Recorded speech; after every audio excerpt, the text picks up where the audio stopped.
अध्याय 7। अशोक एक अनोखा सम्राट जिसने युद्ध त्याग किया।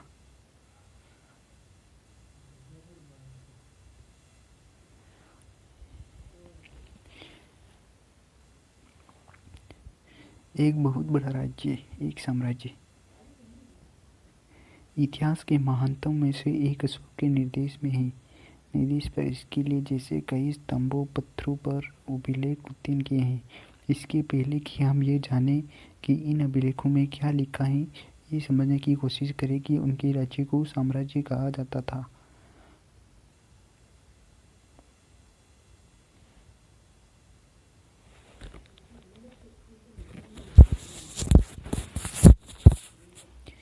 अशोक जिस साम्राज्य पर शासन करते थे, उनकी स्थापना उनके दादा चंद्रगुप्त मौर्य ने लगभग 2300 साल पहले की थी। चाणक्य या कौटिल्य नाम के एक बुद्धिमान व्यक्ति ने चंद्रगुप्त की सहायता की थी। चाणक्य ने कई विचार हमें अर्थशास्त्र नाम की किताब में मिलते हैं। तो चाणक्य के कई विचार अर्थशास्त्र नाम की किताब में मिलते हैं। और उसकी स्थापना किसने की थी? चंद्रगुप्त मौर्य ने 2300 साल पहले। वंश क्या है? जब एक परिवार के कई सदस्य एक के बाद एक राजा बनते हैं तो वे उन्हें एक ही वंश का कहा जाता है। मौर्य वंश में 3 महत्वपूर्ण राजा हुए, चंद्रगुप्त, उसका बेटा बिंदुसार और बिंदुसार का पुत्र अशोक।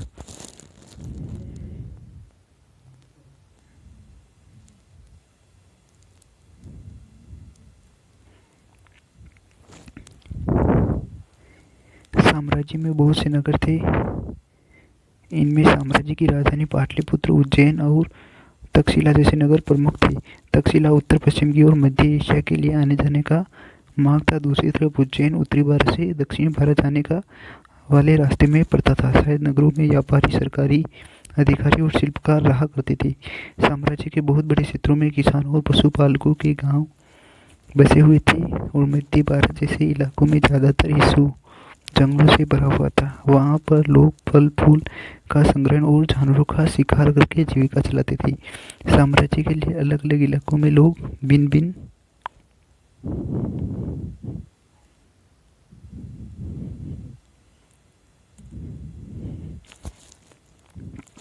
भिन्न भाषाएं बोलते थे। वे लोग शायद अलग अलग प्रकार का भोजन करते थे और यहाँ तक कि अलग अलग किस्म की पोशाक भी पहनते थे।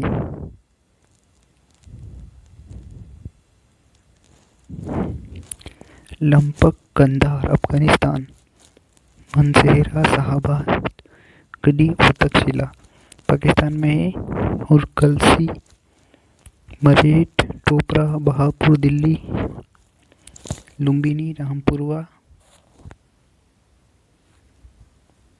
लोरियो और राज, सारनाथ, कौशाम्बी, रूपनाथ इलाहाबाद में है, और पाटलिपुत्र, उज्जैन, गिरनार गुजरात, सोपरा महाराष्ट्र, सन्नती महाराष्ट्र, पनगुरिया मध्य प्रदेश, सांची मध्य प्रदेश, गुज्जर मध्य प्रदेश,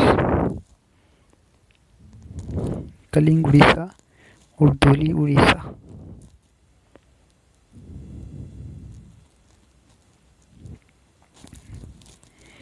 येरागुडी ब्रह्मगिरी कर्नाटक, मस्की सन्नती और सेपारा महाराष्ट्र।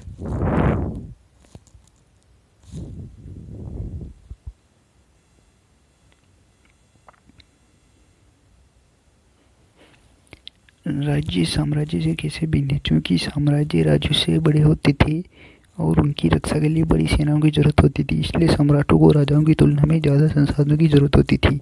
इसी कारण उन्हें बड़ी संख्या में कर इकट्ठा करने वाले अधिकारियों की जरूरत होती थी। साम्राज्य का प्रशासन, चूंकि मौर्य साम्राज्य बहुत बड़ा था, इसलिए अलग अलग हिस्सों पर अलग अलग ढंग से शासन किया जाता था। पाटलिपुत्र और उसके आसपास के इलाकों पर सम्राट का सीधा नियंत्रण था। इसका मतलब ये था कि इलाके के गांवों और शहरों के किसान, पशुपालकों, शिल्पकारों और व्यापारियों में से कर इकट्ठा करने के लिए राजा अधिकारियों की नियुक्ति करता था।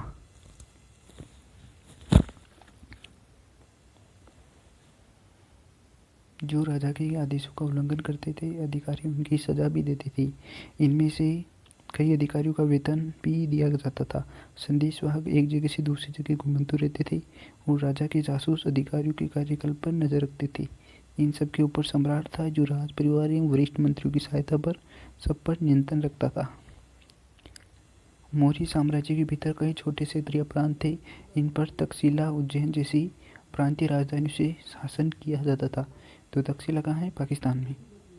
कुछ हद तक पाटलिपुत्र से भी कई राज्य क्षेत्रों पर नियंत्रण रखा जाता था और अक्सर राजकुमारों को वहाँ का राज्यपाल, गवर्नर बनाकर भेजा जाता था। लेकिन ऐसा लगता है कि इन जगहों पर स्थानीय परंपराओं और नियमों को ही माना जाता था। तो स्थानीय परंपरा और नियमों भी संचालित थे।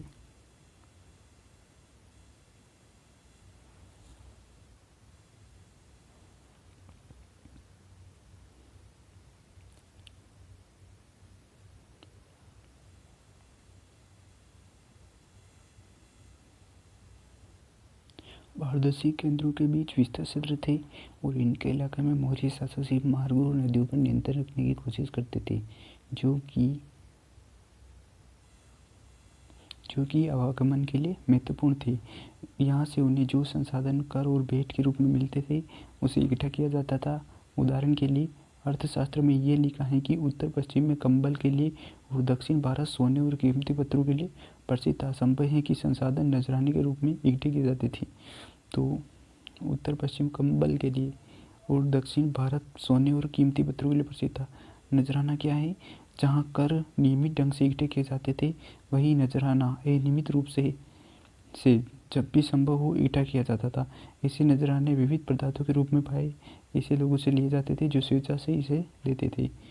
तो नजराना एक कर है जो नियमित ढंग से इकट्ठा किया जाता था और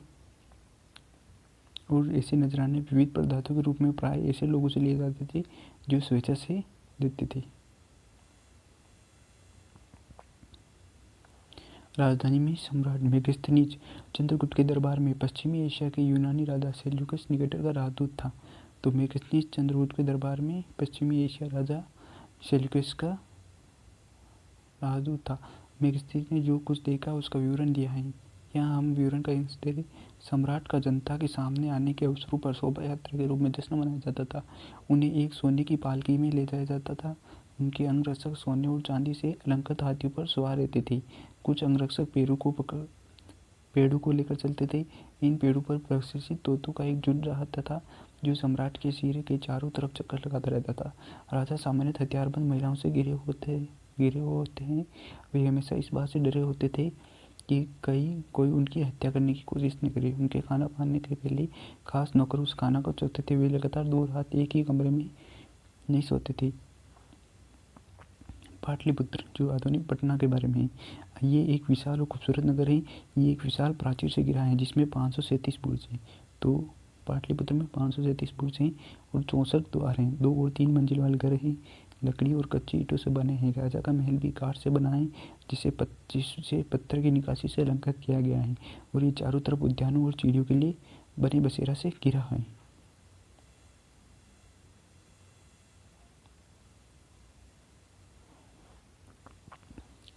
और अंत में जंगल वाले इलाके आते हैं। वहाँ रहने वाले लोग काफ़ी हद तक स्वतंत्र थे। उनसे ये उम्मीद की जाती थी कि वे मौर्य पदाधिकारियों को हाथी, लकड़ी, मधु और मोम जैसी चीज़ें लाकर दें। अशोक एक अनोखा सम्राट। अशोक मौर्य वंश के सबसे प्रसिद्ध शासक थे। वे ऐसे पहले शासक थे जिन्होंने अभिलेखों द्वारा जनता तक अपने संदेश पहुंचाने की कोशिश की। तो अभिलेखों द्वारा जनता तक संदेश पहुंचाने की कोशिश अशोक ने की थी। अशोक के ज़्यादातर अभिलेख प्राकृत भाषा और ब्राह्मी लिपि में लिखे गए। तो अशोक के ज़्यादातर अभिलेख प्राकृत भाषा और ब्राह्मी लिपि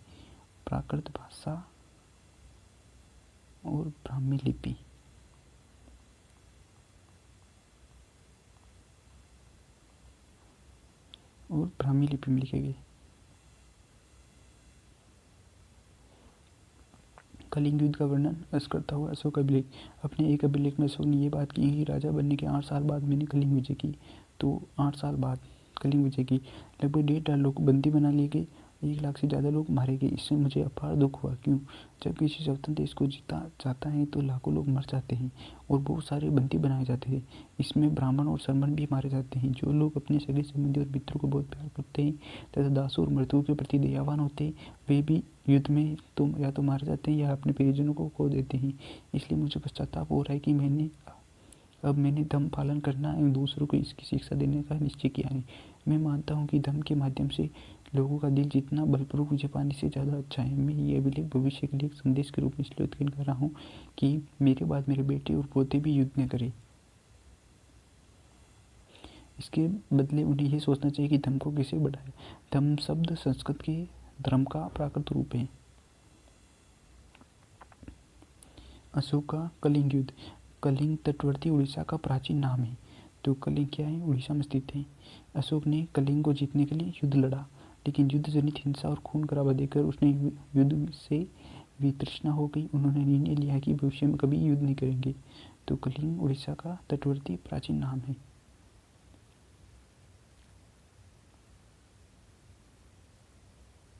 अशोक का धर्म क्या था? अशोक के धर्म में किसी देवता की पूजा अथवा किसी कर्म कांड की आवश्यकता नहीं थी। उन्हें लगता था कि जैसे पिता अपने बच्चों को अच्छे से व्यवहार की शिक्षा देते हैं, वैसे ही उनका कर्तव्य था कि अपनी प्रजा को निर्देश दे। वे बुद्ध के उपदेशों से भी प्रेरित हुए थे। ऐसी कई समस्याएं थी जिनके लिए उनमें संवेदना थी। उनके साम्राज्य में अलग अलग धर्मों को मानने वाले लोग थे और इसमें कई बार टकराव पैदा हो जाते थे। जानवरों को बलि चढ़ाई जाती थी और दासी और नौकरों के साथ कुव्यवहार किया जाता था। इनके अलावा परिवार में वे पड़ोसियों के बीच भी झगड़े होते रहते थे। अशोक ने यह महसूस किया कि इन समस्याओं का निदान किनका कर्तव्य है, इसलिए उन्होंने धम्म महामत नाम के अधिकारियों की नियुक्ति की, जो जगह जगह जाकर धम्म की शिक्षा देते थे। इसके अतिरिक्त अशोक ने अपने संदेश कई स्थानों पर शिलाओं और स्तंभों पर खुदवा दिए। अधिकारियों को ये निर्देश दिए कि वे राजा के संदेश को उन लोगों को पढ़कर सुनाए जो खुद पढ़ नहीं सकते। अशोक ने धम्म के विचार को प्रसारित करने के लिए सीरिया, मिस्र, ग्रीस और श्रीलंका में भी दूत भेजे। तो अशोक ने किन किन देशों में धम्म के प्रचार के लिए दूत भेजे? तो सीरिया, मिस्र, ग्रीस तथा श्रीलंका में भी दूत भेजे। उन्होंने सड़क बनाई, कुएं खुदवाए, विश्राम गृह बनाए। इसके अतिरिक्त उन्होंने मनुष्य व जानवरों की चिकित्सा की भी व्यवस्था की।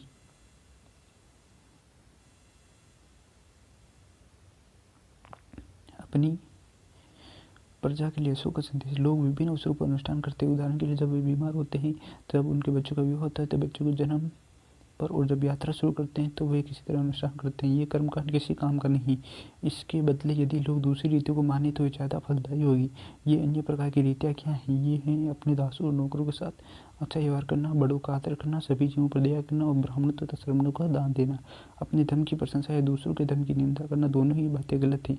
हर किसी को दूसरे धर्म का आदर करना चाहिए। यदि कोई अपने धर्म की बुराई करे और दूसरों के धर्म की बुराई करता है तो वे वास्तव में अपने धर्म को ज़्यादा नुकसान पहुंचा रहा है। इसलिए हर किसी को दूसरे धर्म के प्रमुख विश्वासों को समझने की कोशिश करते हुए उनका आदर करना चाहिए। भारत के प्रथम प्रधानमंत्री पंडित जवाहरलाल नेहरू ने लिखा है कि उनके धर्मादेश आज भी इसमें एक ऐसी भाषा में बात करते हैं जिन्हें हम समझ सकते हैं और जिनसे हम बहुत कुछ सीख सकते हैं। अशोक ने धर्म के विचारों को दूर दूर तक फैलाने के लिए उन बातों को बताया जो कि आपके अनुसार आज भी प्रासंगिक हैं। अशोक के संदेश के उन हिस्सों को बताया जो आज भी प्रासंगिक हैं। तो अशोक, प्राकृत भाषा और ब्राह्मी लिपि।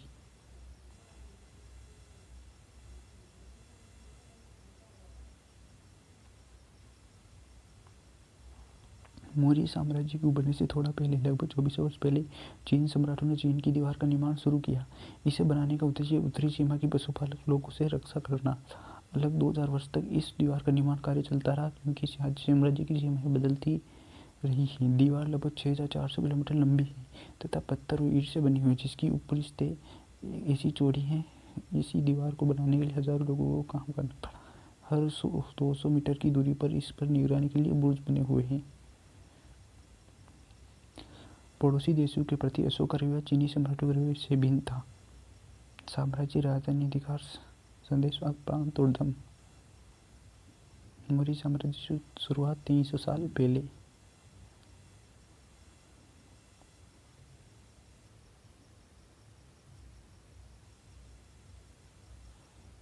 जो यूराल नदी, वोल्गा नदी ये स्पेन सागर में गिरती हैं। डोन नदी काला सागर में, डेन्यूब नदी भी काला सागर में गिरती है। ये रोम साम्राज्य भूमध्य सागर और सिकंदरिया, म्यूस और मुस भूमध्य सागर में, पेंटा गार्जा और दमिश्क भूमध्य सागर में।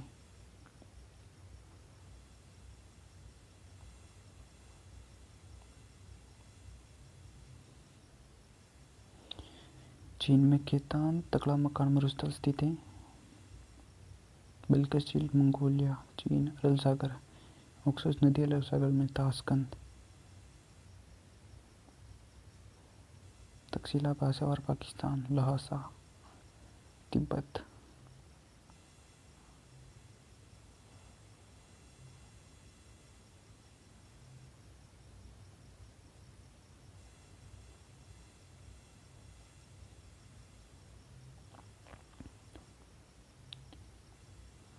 लगभग 2200 वर्ष पहले मौर्य साम्राज्य का पतन हो गया। इनके स्थान पर साथ ही अन्य जगहों पर भी नई जाति उदय हुआ।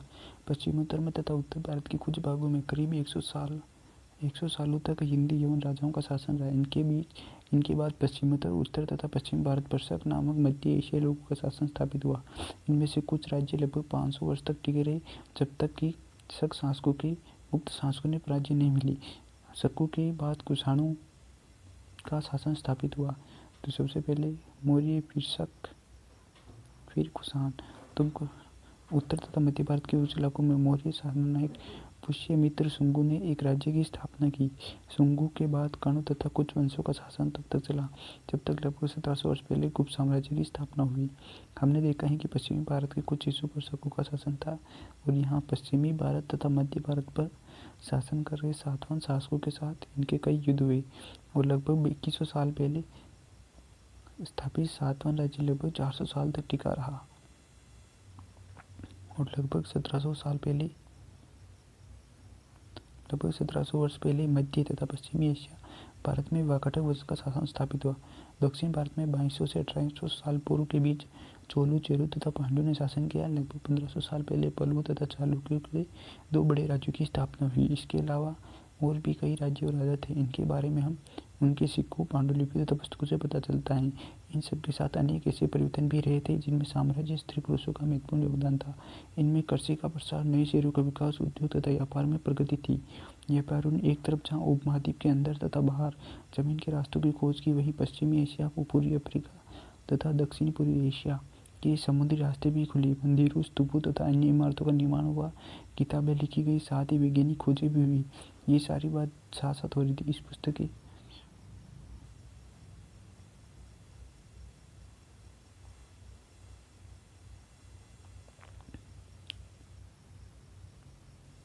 खुशहाल गांव और समृद्ध शहर, लोहे के औजार। अध्याय 8, खुशहाल गांव और समृद्ध शहर।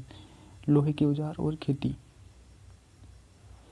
लोहे का प्रयोग आज एक आम बात है। लोहे की चीज़ हमारी रोज़मर्रा की ज़िंदगी का हिस्सा बन गई है। इस उपमहाद्वीप में लोहे का प्रयोग लगभग 3000 साल पहले शुरू हुआ। तो 3000 साल पहले लोहे का प्रयोग हुआ। तो महापाषाण कब्रों में लोहे के औजार और हथियार बड़ी संख्या मिले हैं। करीब 2500 वर्ष पूर्व लोहे के औजारों के बढ़ते उपयोग का प्रमाण मिलता है। तो 2500 वर्ष पूर्व लोहे के औजारों का प्रमाण। इनमें जंगलों को साफ करने के लिए कुल्हाड़ियाँ और जुताई के लिए हलों के फाल शामिल हैं। कृषि उत्पादन बढ़ाने के लिए उठाए गए अन्य कदम और सिंचाई। समृद्ध गांवों के बिना राजाओं तथा उनके राज्यों को रहना बना मुश्किल था।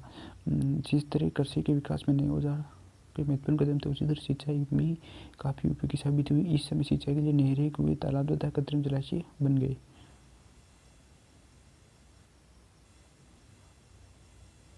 गाँव में कौन रहते थे? गाँव में कौन रहते थे? इस उपमहाद्वीप के दक्षिण तथा उत्तरी हिस्सों के अधिकांश भागों में कम से कम 3 तरह के लोग रहते थे। तमिल क्षेत्र में बड़े भूस्वामियों को वल्लेला, तमिल क्षेत्रों में बड़े भूस्वामियों को वल्लेला कहते हैं। तमिल क्षेत्रों में बड़े भूस्वामियों को वल्लेला कहते थे। तो तमिल क्षेत्र में बड़े भूस्वामियों को वल्लेला कहते थे और साधारण हलवाओं को उणवार और भूमिहीन मजदूर दास, केटस्यार और अदमी कहलाते थे। तो तमिल क्षेत्र में भूस्वामियों को वल्लेला, तो वल्लेला तमिल क्षेत्र में भूस्वामी हैं तथा साधारण हलवाओं को उणवार कहते हैं। साधारण हलवाओं को उणवार तथा भूमिहीन उलवार और भूमिहीन मजदूर दास, गेड़शार और अदमी कहलाते थे। तो साधारण स्वभाव को उणवार और भूमिहीन मजदूर दास, गेड़शार और अदमी कहलाते थे। और तमिल क्षेत्र में बड़े भूस्वामी को वलेला कहते थे। देश के उत्तरी हिस्से में गोवा का प्रधान व्यक्ति ग्राम भोजक कहलाता था। तो देश के उत्तरी हिस्से में गांव का प्रधान व्यक्ति ग्राम भोजक कहलाता था। अक्सर एक ही परिवार के लोग इस पद पर कई पीढ़ियों तक बने रहे। तो अक्सर एक ही परिवार के लोग इस पीढ़ियों तक कहीं तक बने रहे, यानी कि ये पद आनुवंशिक था। ग्राम भोजक के पद पर आमतौर पर गांव का सबसे बड़ा भूस्वामी होता था। साधारणतः इनकी जमीन पर इनके दास और मजदूर काम करते थे। इसके अतिरिक्त प्रभावशाली होने के कारण प्राय राजा भी कर वसूलने का काम इन्हीं सौंप देते थे। ये न्यायाधीश का और कभी कभी पुलिस का काम भी करते थे। ग्राम भोजकों के अलावा अन्य स्वतंत्र कृषक भी होते थे जिन्हें गृहपति कहते थे। तो ग्राम भोजकों के अलावा स्वतंत्र कृषक भी होते थे जिन्हें गृहपति कहते थे। इनमें से ज़्यादातर छोटे किसान ही होते थे। इनके अतिरिक्त कुछ ऐसे स्त्री पुरुष थे जिनके पास उनकी जमीन नहीं होती थी। इनका दास कर्मकार आते थे जिन्हें दूसरों की जमीन पर काम करने के लिए आजीविका चलानी पड़ती थी। अधिकांश गाँवों में लोहार, कुम्हार, बढ़ई तथा बुनकर जैसे कुछ शिल्पकार होते थे।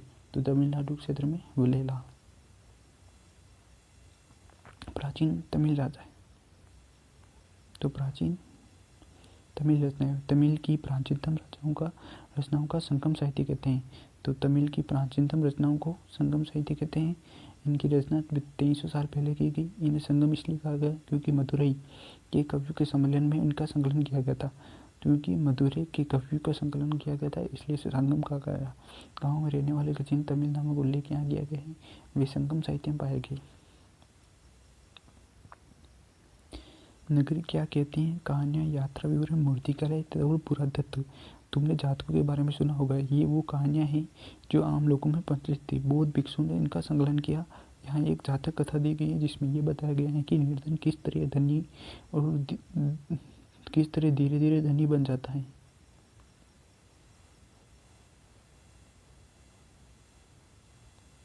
प्राचीन नगरों के जीवन के बारे में कुछ अन्य स्रोत से पता चल सकता है। शहरों, गाँव या फिर जंगलों के जीवन में जुड़ी घटनाओं को मूर्तिकार कलात्मक ढंग से उकेरते थे। इन मूर्तियों को ऐसी इमारतों को रेलिंग, खंभों या प्रवेश द्वारों पर सजाया जाता था जहाँ लोग आते थे। तो सांची मध्य प्रदेश में स्थित है। वलीकुब जिला। जैसा कि ऊपर चित्र में दिखा रहे हैं कि अनेक शहरों में वलीकुब मिले हैं। ये वलीकुब गुसलखाने, नाली या कूड़ेदान के लिए प्रयुक्त होते थे। ये वलीकुब लोगों के घरों में होते थे। महलों, बाजारों या आम घरों के अवशेष बहुत कम मिले हैं। संपत्ति लकड़ी, मिट्टी व कच्ची ईंटों या छप्पर से बने होते थे, कारण ये ज़्यादा समय टिक नहीं पाए। भविष्य में पुरातत्व की खोज कर रहे हैं। प्राचीन शहरों में गए नाविकों तथा यात्राओं के विवरणों के द्वारा पता चलता है। ऐसा ही एक विस्तृत विवरण किसी अज्ञात यूनानी नाविक का है जिन जिन पत्नों पर वे गया उन सभी के बारे में लिखा। बेरीगोजा भरूच का यूनानी नाम की कहानी। बेरीगाजा की सकरी खाड़ी में समुद्र से आने वाले के लिए नाव चला पाना बहुत मुश्किल होता था। राजा के बाद द्वारा नियुक्त कुशल और अनुभवी स्थानीय मछुआरे यहाँ जहाज ला सकते थे। बेरीगोजा में शराब, तांबा, टीन, शीशा, मूंगा, पुखराज, कपड़े, सोने और चांदी के सिक्कों का आयात होता था। हिमालय की जड़ी बूटियों,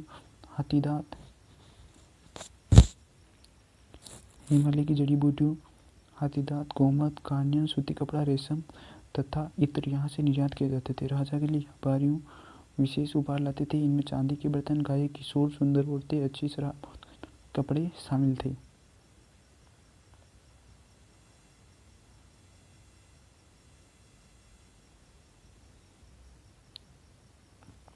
बेरीगोजा भरूच। आहत सिक्के क्या थे? आहत सिक्के सामान्यतः आयताकार और कभी कभी वर्गाकार गोले होते हैं जो धातु को चादर को काटकर या धातु की चपटी गोलिकाओं से बनाए जाते हैं। इन सिक्कों पर कुछ लिखा हुआ नहीं था, बल्कि इन पर कुछ चिन्ह ठप्पे में बनाए जाते थे, इसलिए आहत सिक्के कहलाए। ये सिक्के उपमहाद्वीप के लगभग अधिकांश हिस्सों में पाए जाते थे और ईसा की आरंभिक सदी तक ये प्रचलित रहे। तो आहत सिक्के धातु से बनाए जाते थे, पतली चादर से। सिक्के क्या हैं? तो किस तरह सिक्कों के आधार पर संपत्ति का मूल्यांकन किया गया? पुरातत्व ईस्वी के हजारों सिक्के मिले हैं। सबसे पुराने हाथ सिक्के थे जो करीब 500 साल चले। इसका चित्र नीचे दिए गए हैं।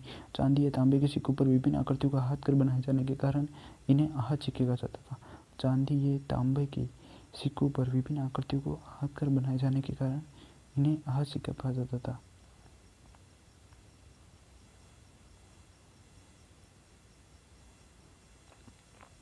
नगर अनेक गतिविधियों के केंद्र। ये 2500 साल पहले से भी ज़्यादा समय में एक महत्वपूर्ण नगर रहा, क्योंकि यातायात और व्यापार के दो मुख्य रास्तों से पर स्थित था। इनमें एक ऊंचा रास्ता मथुरा के बारे में है। ऊंचा रास्ता उत्तर पश्चिम से पूर्व की ओर, दूसरा उत्तर से दक्षिण की ओर जाने वाला है। शहर के चारों ओर किलेबंदी भी है और अनेक मंदिर है। आसपास के किसान तथा पशुपालक शहर में रहने वालों के लिए भोजन जुटाते थे। मथुरा बेहतरीन मूर्तियाँ बनाने का केंद्र था। लगभग 2000 साल पहले मथुरा कुषाणों की दूसरी राजधानी बनी। तो 2000 साल पहले कुषाणों की दूसरी राजधानी मथुरा बनी। मथुरा एक धार्मिक केंद्र भी रहा है। यहाँ बौद्ध विहार और जैन मंदिर हैं। ये कृष्ण भक्ति का एक महत्वपूर्ण केंद्र है। तो मथुरा एक धार्मिक केंद्र है तथा बौद्ध विहार और जैन मंदिर है। मथुरा में प्रस्तर खंडों और मूर्तियों के अभिलेख मिले हैं। आमतौर पर ये संस्कृत अभिलेख हैं जो शत्रु पुरुषों द्वारा मठों या मंदिरों में दिए जाने वाले दान का उल्लेख करते हैं। प्राय शहर के राजा, रानी, अधिकारी, व्यापारी तथा शिल्पकार इस प्रकार के दान करते थे। उदाहरण के लिए मथुरा के अभिलेख में सुनारों, लोहारों, बुनकरों, टोकरी बुनने वालों, माला बनाने वालों, इत्र बनाने वालों का भी उल्लेख मिलता है।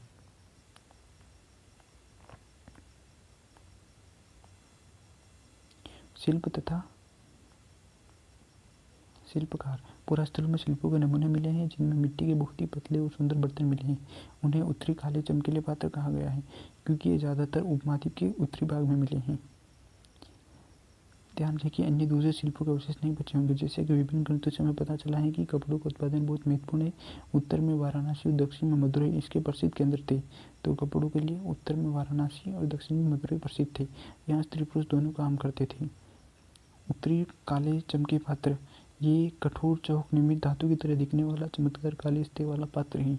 इसे बनाने के लिए कुम्हार मिट्टी के बर्तनों को भट्ठों पर उच्च तापमान पर रखते हैं, जिसके परिणाम स्वरूप इन बर्तनों की बाहरी सतह काली हो जाती है। इन पर एक पतली काली लेप भी लगाई जाती है जो इस बर्तन के शीशे को चमक प्रदान करता है। अनेक शिल्पकार तथा व्यापारी अपने अपने संघ बनाने लगे जिन्हें श्रेणी कहा जाता था। श्रेणी क्या है? तो अनेक व्यापारी तथा अनेक शिल्पकार तथा व्यापारी अपने अपने संघ बनाने लगे जिसे श्रेणी कहते थे। शिल्पकारों की श्रेणियों का काम प्रशिक्षण देना, कच्चा माल उपलब्ध कराना और तैयार माल का वितरण करना तथा, जबकि व्यापारियों की श्रेणियाँ व्यापार का संचालन करती थी। श्रेणियाँ बैंकों के रूप में काम करती थी। जहाँ लोग पैसे जमा रखते थे। इसे धन का निवेश लाभ के लिए किया जाता था और कुछ लाभ का हिस्सा जमा करने वाले को दिया जाता था।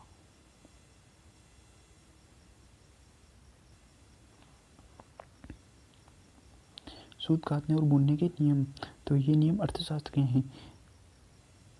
इनका वर्णन क्या है कि किसी भी प्रकार की विशेष पदाधिकारी की देखरेख में कानूनों में सूत की कताई और बुनाई की जाती थी। ऊन, पेड़ों की छाल, कपास, पटुआ तथा सैन का तैयार करने के काम में विधवाओं, सक्षम अक्षम महिलाओं, भिक्षु भिक्षुणियों, वेदवेश्याओं, राजा के अवकाश प्राप्त दासियों, सेविकाओं और अवकाश प्राप्त देवदासियों को उन्हें लगाया जा सकता था। इन्हें उनके काम के लिए गुणवत्ता के अनुसार परिश्रम देना चाहिए। जिन महिलाओं को बाहर निकलने की अनुमति नहीं थी वे अपनी दासियों को बेचकर कच्चे माल को मंगवा सकती थी, फिर तैयार माल उन्हें भिजवा सकती थी। ये औरतें जो कारखाने में तक जा सकती थी उन्हें अपना माल कारखाने तड़के ले जाना पड़ता था। उन्हें पारिश्रमिक मिलता था। इस समय माल की अच्छी तरह जांचने के लिए रोशनी रहती थी। अगर निरीक्षक और सोरस की तरफ देखता तो इधर उधर की बातें करता तो उसे सजा मिलनी चाहिए। अगर औरत ने अपना काम पूरा नहीं किया तो उसे जुर्माना देना होगा और इसके लिए अंगूठा भी काटा जा सकता है। ये सब सूत काटने के नियम थे। सूक्ष्म निरीक्षण अरिकामेडु। सूक्ष्म निरीक्षण अरिकामेडु पुदुचेरी। तो अरिकामेडी पुदुचेरी में है जो लक्षद्वीप में है। रोम के बारे में इतनी जानकारी पड़ी।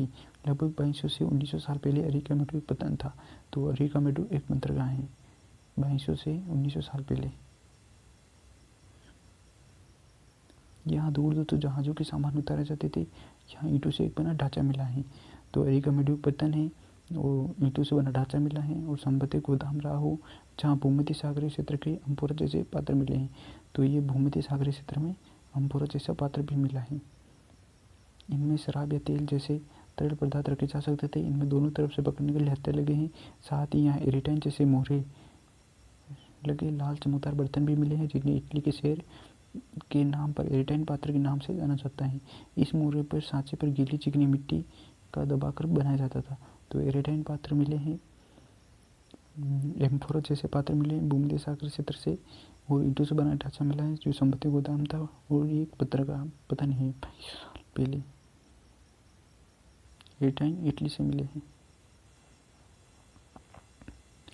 ऐसे बर्तन भी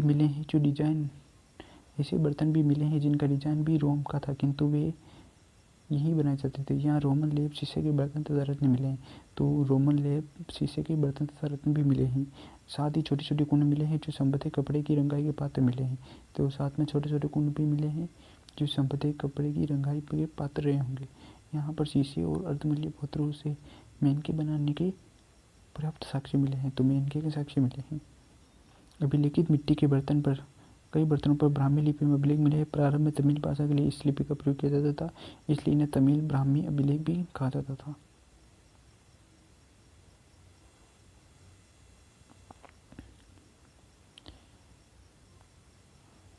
यह यूरोप के सबसे पुराने शहरों में से एक है। इसका विकल्प तभी हुआ जब गंगा के मैदान में शहर बसे थे। रोम एक बहुत बड़े साम्राज्य की राजधानी है। ये यूरोप, उत्तरी अमेरिका तथा पश्चिमी एशिया तक फैला हुआ है। इसके सबसे महत्वपूर्ण शासकों में से एक अंगस्टस ने करीब 2000 साल पहले शासन किया था। उसने कहा था कि रोम ईंटों का शहर है। तो रोम ईंटों का शहर है, ये कहा था अंगस्टस ने, जिसे मैंने संगमर का बनवाया है। अंगस्टस और इसके बाद के शासकों ने कई मंदिर तथा महल भी बनाए। अंगस्टस ने बड़े बड़े रंगमहल, एम्फीथिएटर बनवाए। इनमें चारों तरफ दर्शकों के बैठने की सीढ़ीनुमा जगह होती थी, जहाँ लोग विभिन्न कार्यक्रम को देख सकते थे। उन्होंने स्नानघर भी बनाए जहाँ स्त्री और पुरुषों के लिए अलग अलग समय निर्धारित थे, और यहाँ लोग एक दूसरे से मिलते थे, वो आराम करते थे। बड़े बड़े जलवाही सेतु, एक्वेडक्ट के जरिए के स्नानघरों, फुहारों और गुसलखानों के लिए पानी लाया जाता था। तो उपमहाद्वीप में लोहे के प्रयोग की शुरुआत 3000 साल पहले, और लोहे के प्रयोग में बढ़ोतरी नगर आहसी के 2500 साल पहले, संगम साहित्य की रचना 300 साल पहले, और रिकॉमेडो का पतन 2200 तथा 1900 साल पहले।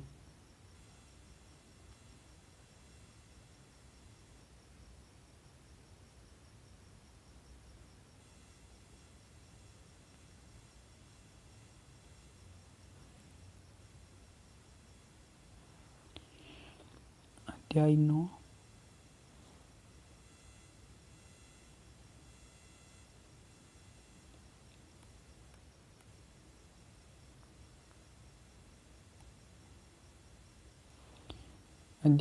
व्यापारी तथा राजा और तीर्थयात्री।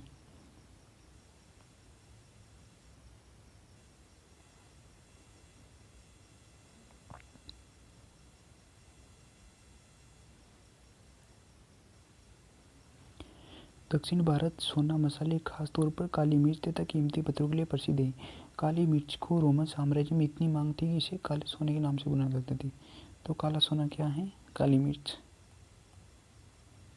जो रोमन साम्राज्य में पुरकारते थे। व्यापारी इन सामानों को समुद्री जहाजों और सड़कों के रास्ते रोम पहुंचाते थे। दक्षिण भारत में अनेक रोमन सोने के सिक्के मिले हैं। इससे यह अंदाजा लगाया जा सकता है कि इन दिनों रोम के साथ बहुत अच्छा व्यापार चल रहा था।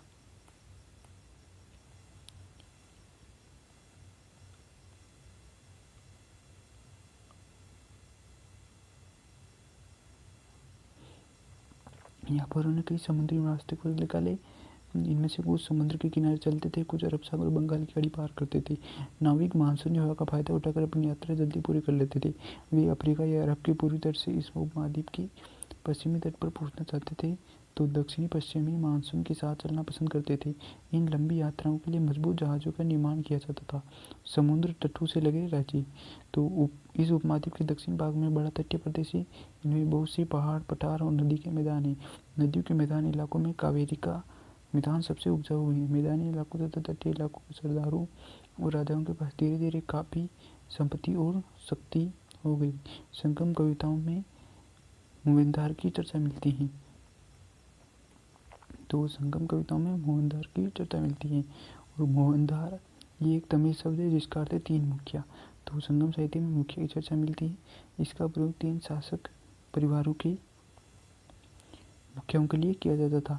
तो मोहनदार, चोर, चेर और पांडे के लिए। तो मोहनदार हैं चोल, चेर तथा पांडे, जो करीब 300 साल पहले दक्षिण भारत से काफ़ी शक्तिशाली माने जाते थे। इन तीनों मुखियाओं को अपने अपने दो दो सत्ता केंद्र थे। इनमें से एक तटीय हिस्से, दूसरा अंदरूनी हिस्से में था। इस तरह 6 केंद्रों में 2 बहुत महत्वपूर्ण थे। एक चोलों का पतन पुहार या कावेरीपट्टनम। तो चोलों का पतन पुहार या कावेरीपट्टनम, पांडु की राजधानी मदुरई। ये मुखिया लोगों से नियमित कर के बजाय उपहारों की मांग करते थे। कभी कभी ये सैनिक अभियानों में भी निकाल पड़ते थे और आसपास के इलाकों में शुल्क वसूल कर लाते थे। इनमें से कुछ धन वे अपने पास रख लेते थे, बाकी अपने समर्थकों, नाते रिश्तेदारों, सिपाहियों तथा कवियों के बीच बांट देते थे। इनकी संगम कवियों ने उन मुखियों की प्रशंसा में कविताएं लिखी। ये जो उन्हें कीमती जवाहरात, सोने, घोड़े, हाथी, रथ या सुंदर कपड़े दिया करते थे। तो मोहनदार, चोल, चेर तथा पांडे तमिल शब्द हैं।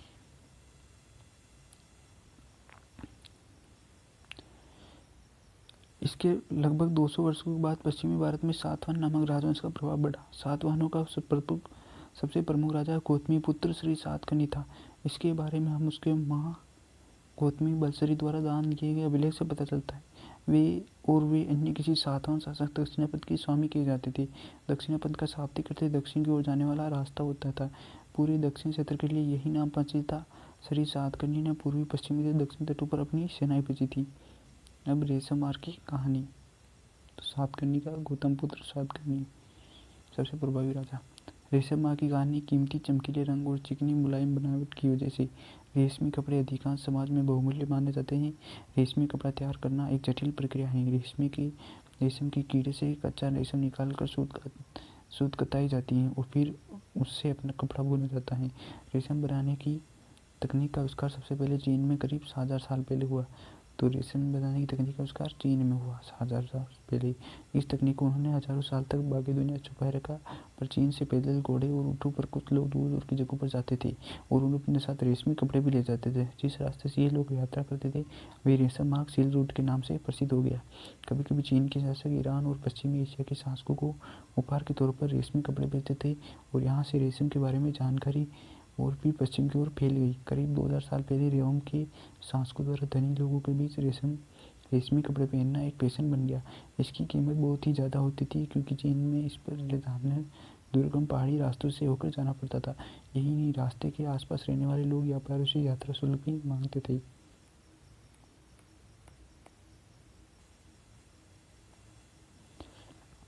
इस सिल्क रूट तथा उसके शाखाओं को दिखाए गए हैं। कुछ शासक इसके बड़े बड़े हिस्सों पर अपना नियंत्रण रखना चाहते थे क्योंकि इस रास्ते पर यात्रा कर रहे व्यापारियों से उन्हें कर, शुल्क तथा तोपों के जरिए लाभ मिलता था। इसके बदले ये शासक इन व्यापारियों को अपने राज्य से गुजरते वक्त लुटेरों के आक्रमण से सुरक्षा देते थे। सिल्क रूट पर नियंत्रण रखने वाले शासकों में सबसे पहले प्रसिद्ध कुषाण थे। तो सिल्क रूट पर सबसे पहले नियंत्रण कुषाणों ने रखा। करीब 2000 साल पहले मध्य एशिया तथा पश्चिमी भारत पर इनका शासन था। पेशावर और मथुरा इनकी दो मुख्य शक्तिशाली केंद्र थे।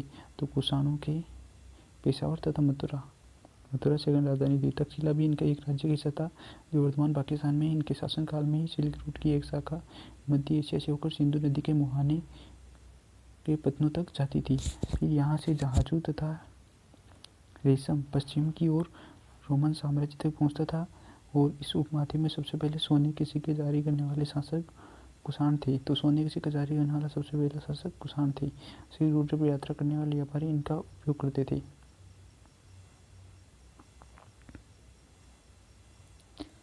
बौद्ध धर्म का प्रसार। कुषाणों का सबसे प्रसिद्ध राजा कनिष्क था। इसने करीब 1900 साल पहले शासन किया।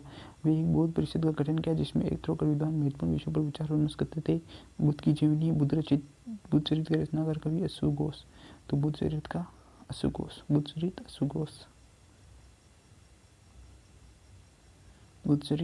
अश्वघोष कनिष्क के दरबार में रहता था। तो बुद्ध चरित का रचनाकार अश्वघोष किसके दरबार में रहता था? तो कनिष्क के दरबार में रहता था। अश्वघोष तथा अन्य बौद्ध विद्वानों ने अपने संस्कृत में लिखना शुरू किया। इस समय बौद्ध धर्म की नई धारा महायान का विकास हुआ। इसकी दो मुख्य विशेषता थी। तो महायान का विकास कुषाणों के समय हुआ और कनिष्क के दरबार में अश्वघोष रहता था। इसने बुद्ध चरित्र की रचना की। बुद्ध की जीवनी। पहले मूर्तियों में बुद्ध की उपस्थिति सिर्फ कुछ संकेतक माध्यम दर्शाएगी। फिलहाल के तौर पर उनके निर्माण प्राप्ति को पीपल के पेड़ की मूर्ति द्वारा दर्शाया जाता है। पर अब बुद्ध की प्रतिमा बनाई जाने लगी। इनमें से अधिकांश मथुरा में तो कुछ तक्षशिला में बनाई जाने लगी। दूसरा परिवर्तन बोधिसत्व से आस्था को लेकर आया। बोधिसत्व उन्हें कहते हैं जो ज्ञान प्राप्ति के बाद एकांतवास करते हुए ध्यान साधना कर सकते थे, लेकिन ऐसा करने के बजाय वे लोगों को शिक्षा देने और मदद देने के लिए सांसारिक परिवेश में ही रहना ठीक समझने लगे। धीरे धीरे बोधिसत्व का पूजा वो काफ़ी लोकप्रिय हो गई और पूरे मध्य एशिया, चीन और बाद में कोरिया तथा जापान तक भी फैल गई।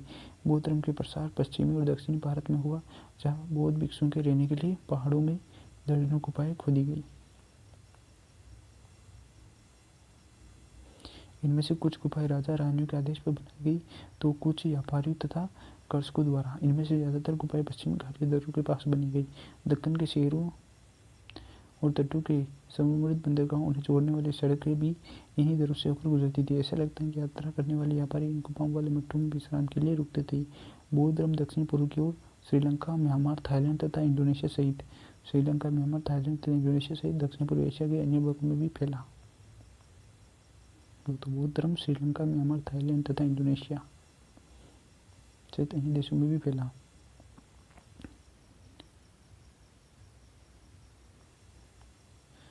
थेरवाद नामक बौद्ध धर्म का आरंभिक रूप इन्हीं क्षेत्रों से कहीं अधिक प्रचलित था।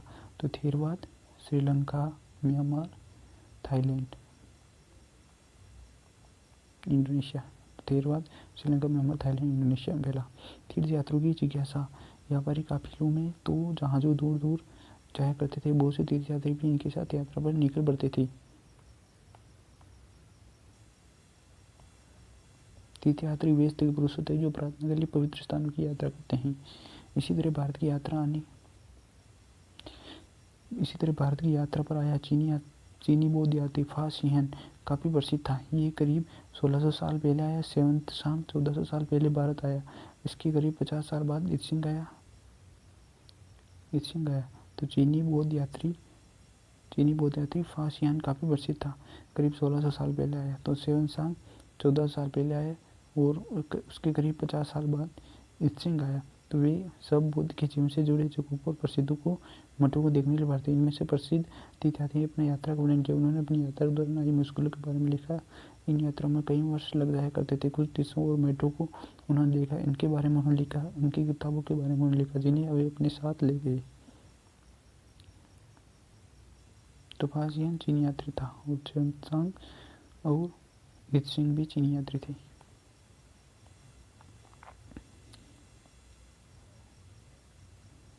फा सिहन चीन वापस कब लौटा? तो फा सिहन ने अपने घर चीन वापस लौटने के लिए अपनी यात्रा बंगाल से शुरू की। तो सबसे पहले बंगाल से शुरू की।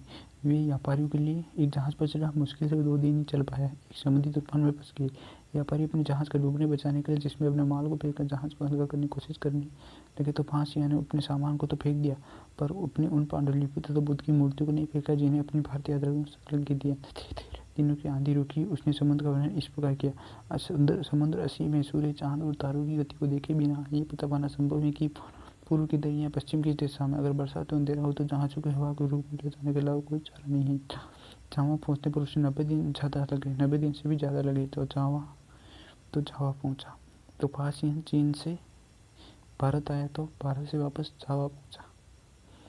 वहाँ 90 दिन लगे। इसके बाद दूसरे व्यापारी जहाज़ में चढ़कर वे चीन पहुँचा।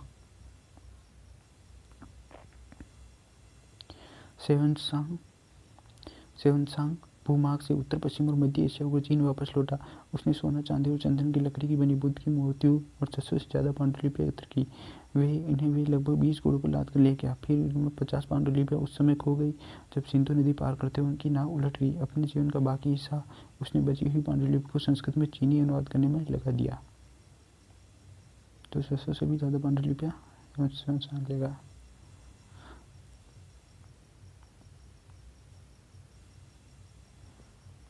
नालंदा शिक्षा का एक विशिष्ट केंद्र। सेवंतसांग ने अन्य तीर्थयात्रियों की उस समय के सबसे प्रसिद्ध बौद्ध विद्या केंद्र नालंदा बिहार, तो नालंदा बिहार में स्थित है, का अध्ययन किया। उसने नालंदा को इस प्रकार लिखा। यहाँ के शिक्षक योग्यता तथा बुद्धि में सबसे आगे, बुद्ध के उपदेशों को पूरी ईमानदारी से पालन करते हैं। मठ के नियम काफ़ी सख्त है, इन्हें सबको मानना पड़ता है। फिर दिन रात विवाद चलते ही रहते हैं, जिससे युवा वृद्ध दोनों ही एक दूसरे की मदद करते हैं। विभिन्न शहरों में विद्वान लोग अपनी शंकाएं दूर करने यहाँ आते हैं। नए आगंतुक से पहले द्वारपाल ही कठिन प्रश्न पूछते हैं। उन्हें अंदर जाने की अनुमति तभी मिलती है जब वे द्वारपाल का सही उत्तर दे पाते हैं। 10 में से 7-8 सही उत्तर नहीं दे पाते हैं। तो ये ह्वेनसांग ने लिखा।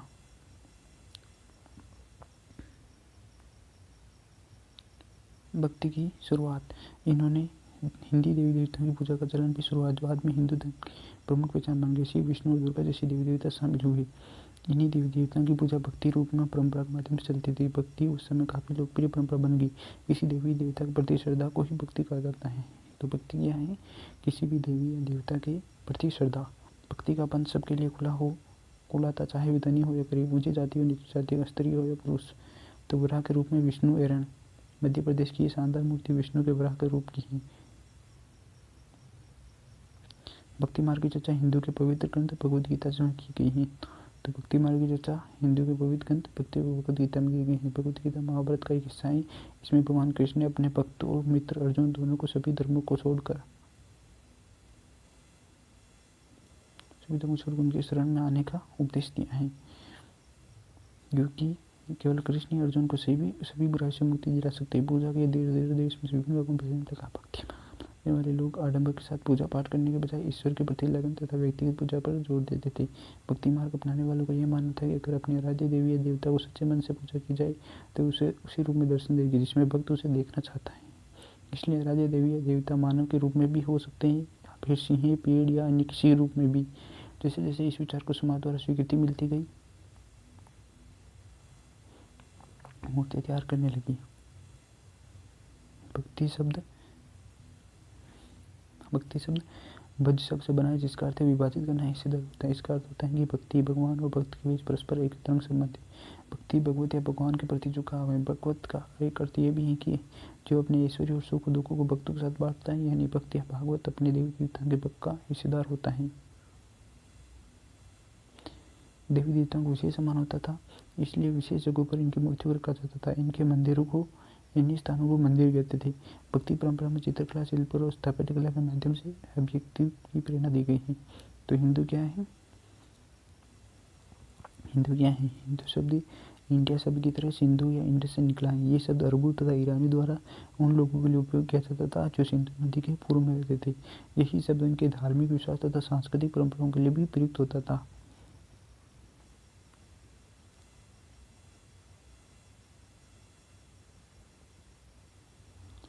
करीब 2000 साल पहले पश्चिमी एशिया में ईसाई धर्म का उदय हुआ। ईसा मसीह का जन्म बेथलेहम में हुआ। तो ईसा मसीह का जन्म बेथलेहम में हुआ, जो उस समय रोमन साम्राज्य की हिस्सा था। ईसा मसीह ने स्वयं को इस संसार का उद्धारक बताया है। उन्होंने दूसरों को प्यार देने तथा दूसरे पर विश्वास करने का उपदेश दिया है। जिस तरह हर व्यक्ति दूसरों से प्यार और विश्वास की उम्मीद करता है, तो बाइबल में ईसा मसीह के उपदेश की बातें लिखी हैं। यहाँ इसका एक अंश दिया गया है। धन्य है वे लोग जो धर्म के लिए भूखे प्यास रहते हैं, उनकी कामनाएं पूरी होगी। जो दयालु हैं वे धन्य हैं, उनकी दया मिलेगी।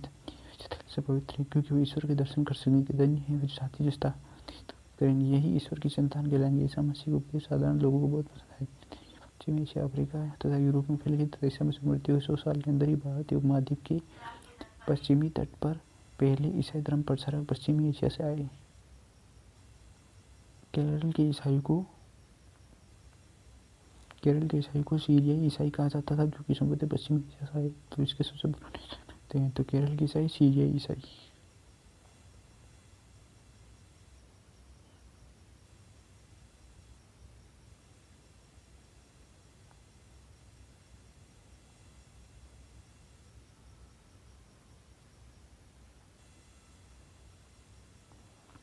ये मोहनदार कौन है? तो मोहनदार चोलचेर वो पांडे हैं। और ह्वेनसांग चीनी यात्री था। अश्वघोष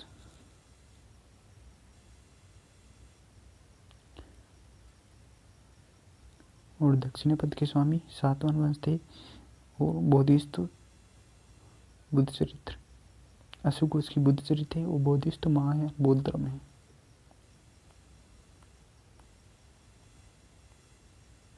रेशम बनाने की खोज की कला लगभग 7000 साल पहले चोल तथा पांड्य लगभग 2300 साल पूर्व और रोमन साम्राज्य में रेशम की बढ़ती मांग 2000 साल वर्ष। कुषाण शासक कनिष्क लगभग 1900 साल पहले, फासियन का भारत आगमन 1600 वर्ष पहले और ह्वेनसांग की भारत यात्रा